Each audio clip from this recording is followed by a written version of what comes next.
What's up, everybody? This is Dark Macek with Brutally Delicious, coming into the review of Seven Kingdoms' brand new EP, The Square. So, I've been a fan of Seven Kingdoms for something like 7 years now. I've seen them, I think, 4 times outside of 70,000 Tons of Metal. Okay, I just counted 5. I was fortunate enough to review Zenith back in 2022. So needless to say, I was very excited to hear when this one was coming out and to hear that they are touring the US sometime next month. For those unfamiliar, Seven Kingdoms is pretty power metal, maybe more of the American style than like the keyboard weighted stuff that Stradivarius does. And most of their lyrics, at least classically, are about A Song of Ice and Fire, Game of Thrones, whatever have you. Those Seven Kingdoms.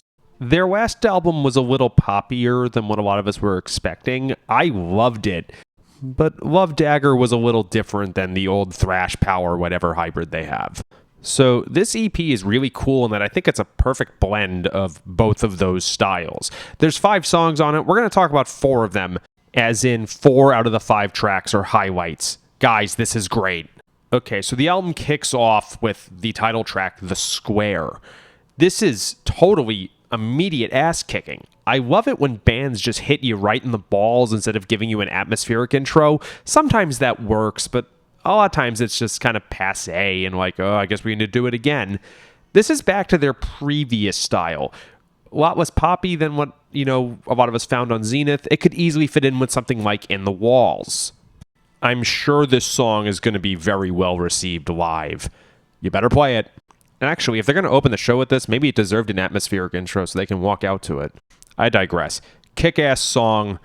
This is normally the part where I try to say it sounds like this or it sounds like that, but this just sounds like Seven Kingdoms. Wilted Pieces.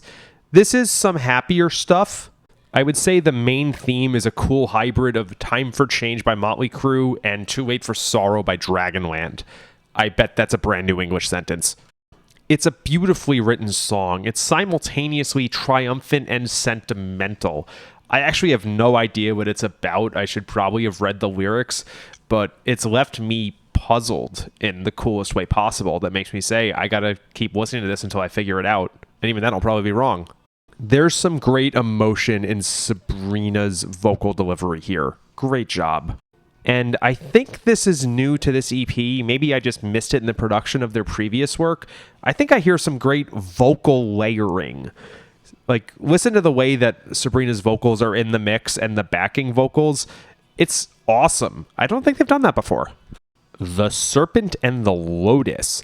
This is more of the classic Seven Kingdom style, maybe a little bit more melody than something off of Decennium. It's a double bass burner with a good adventure feel.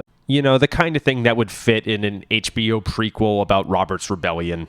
We've got some great guitar work on this one, like more than usual. I think Camden and Kevin did a great job.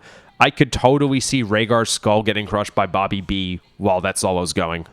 And last but not least, Kyrie. I'm probably mispronouncing that because I'm an idiot. This is probably unlike anything I've ever heard. I don't mean by Seven Kingdoms. I mean like anything I've ever heard ever. It's equal parts Avantasia and the Ghostbusters theme and Cyndi Lauper, maybe some Motley Crue.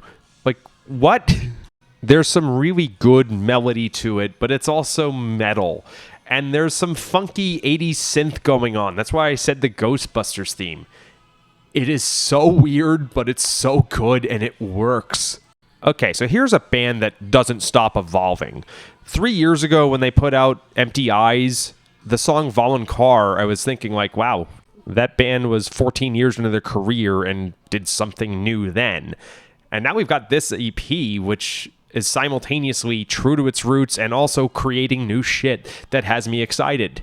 Seven Kingdoms, who, by the way, are absolutely amazing live, go see them if you get the chance, have had a lot of great opportunities pop up in the last few years, opening for Rhapsody and Powerwolf and, I think 2 headlining runs in the last 2 years. So even though they're 5 full lengths in, hopefully we're going to see this band go somewhere really good soon. And for perspective, nobody in the US knew Blind Guardian until their 6th album anyway. Great job, dudes. Keep up the good work. Looking forward to seeing you in November. Rock on.